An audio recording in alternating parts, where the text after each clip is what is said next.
I've been a missionary kid since I was 3 years old. I've lived in Costa Rica for 1 year, the Dominican Republic for 7 years, or about 8 years, and Mexico for 2 years. The Dominican Republic was where I grew up. I lived there for most of my life, and it was also where I accepted Christ. I remember the day as clearly as if it were yesterday. It was one Sunday morning, and we were in a small church, a small poor church in the barrios of the Dominican Republic, and the pastor was preaching in Spanish, and he was preaching about accepting Christ into your life. And I was about 6 years old at the time, and I remember at the end he said, if you want to accept Christ into your life, just raise your hand. So I reached over to my mom's hand and I raised hers along with mine.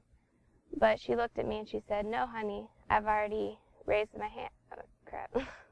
I've already accepted Christ into my life. And I said, well, Mom, I want to accept Christ into my life.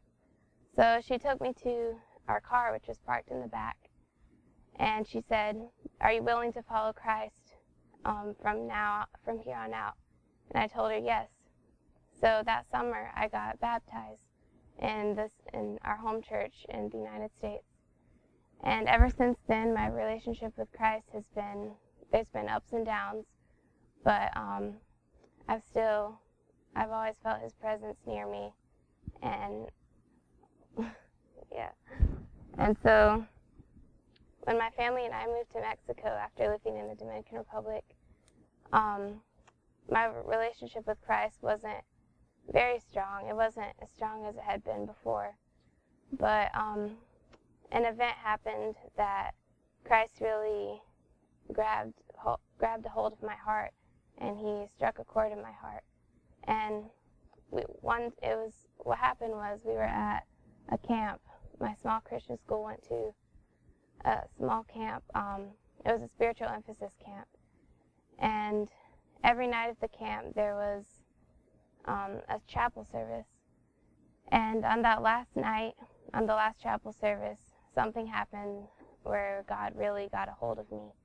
And it was when the preacher had been preaching, and after the message, they had a worship service. And the plan was that the worship service was going to last about 30, 45 minutes. But God had other plans. And in the worship service, the band that was there, they were a great band, and the music was really good. But after about 30 minutes or so, the kids just wanted to keep on worshiping. And so we ended up standing there and worshiping for about 2 hours. And just something about seeing all those youth, there was about 100 of us, all those youth, all those kids my age, just pouring their hearts out to God and not caring at all what other people thought about them. Something about seeing that just really, God showed me that he really cares about us, and his presence that was there that night was incredible, and it was overpowering, just the power that was there that night. Everyone in that room could feel it, and it was a moment that I will never forget.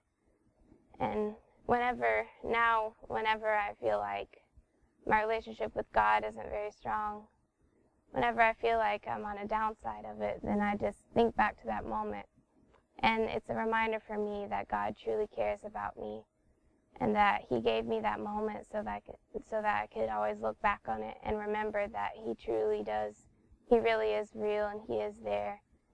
And he cares about kids my age and people all over the world. He just cares about everybody.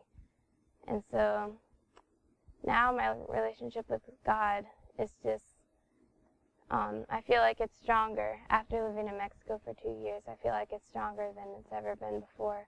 And I hope that it just continues to get stronger as life goes on. And I'm Brianna Wagner, and I am second.